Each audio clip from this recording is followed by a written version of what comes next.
সবাই মানবের রূপ ধারণ করো, যেটা খুশি মতো করে, তবে মানব ছাড়া অন্য কিছু হইও না। সবাই মানবের রূপ ধারণ করো আর চলো নবদ্বীপে। আমরা তো বৈকুণ্ঠে গিয়ে প্রভু নারায়ণের দর্শন লাভ করতে পারবো না, শ্রী গোবিন্দ চৈতন্য রূপে অবতীর্ণ হয়েছেন। এই স্বয়ং কৃষ্ণই চৈতন্য জ্ঞান।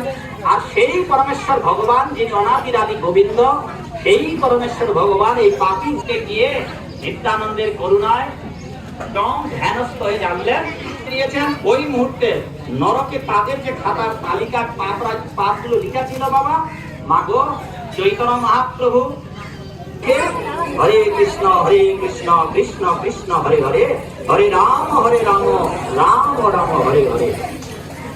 ওয়ে জগাই ঘটনা ঘটলো, জগাই মাথায় এত বড় পাপিষ্ঠ, এদের পাপের তালিকা কেন সাদা কাগজে রূপান্তরিত হলো?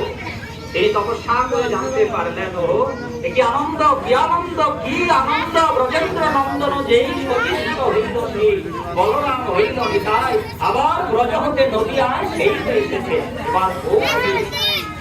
এবার ওই আসন থেকে উঠে চিৎকার দিয়ে বললেন, সকলে হে আমার হৃদয়বাসী, হে আমার নরকবাসীগণ, তোমরা সবাই আনন্দ ভরে বলো, নিত্যানন্দ চৈতন্য চৈতন্য গৌরাঙ্গ গৌরাঙ্গ গৌরাঙ্গ।